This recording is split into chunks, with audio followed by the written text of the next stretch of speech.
Eh bien salut tout le monde, on se retrouve pour une nouvelle vidéo. Nous allons donc voir comment pouvoir envoyer des mails en local en utilisant XAMPP. Alors, la première chose que vous allez faire, c'est aller dans le dossier de XAMPP, là où il est installé, trouver le dossier PHP, et enfin le fichier PHP-ini, qui est le fichier qui contient la configuration de PHP. Dans ce fichier, nous allons faire un CTRL F avec Notepad++ pour rechercher, suivant, et on recherche mail function entre crochets.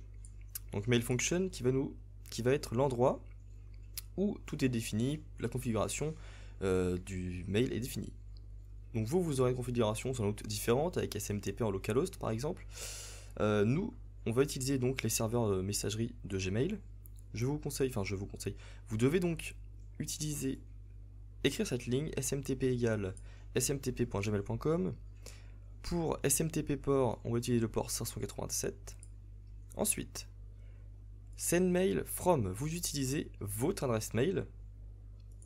Donc voilà, n'importe quelle adresse, votre email @gmail.com.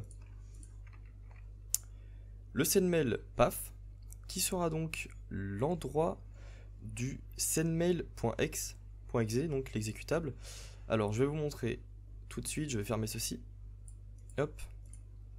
Donc dans XAMPP, vous avez un petit dossier sendmail avec, vous voyez, sendmail.exe. Donc, on va ouvrir le sendmail.ini. Juste à côté du coup sur le php.ini, vous rentrez le chemin complet de l'exécutable, de là où est installé XAMPP, suivi du dossier sendmail, suivi du fichier sendmail.exe avec un argument -t. Ensuite, donc sendmail.ini, qui est le fichier de configuration de sendmail, vous l'ouvrez et on va entrer les mêmes choses.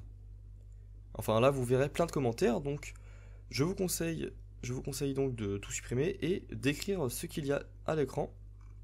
Voilà, j'agrandis.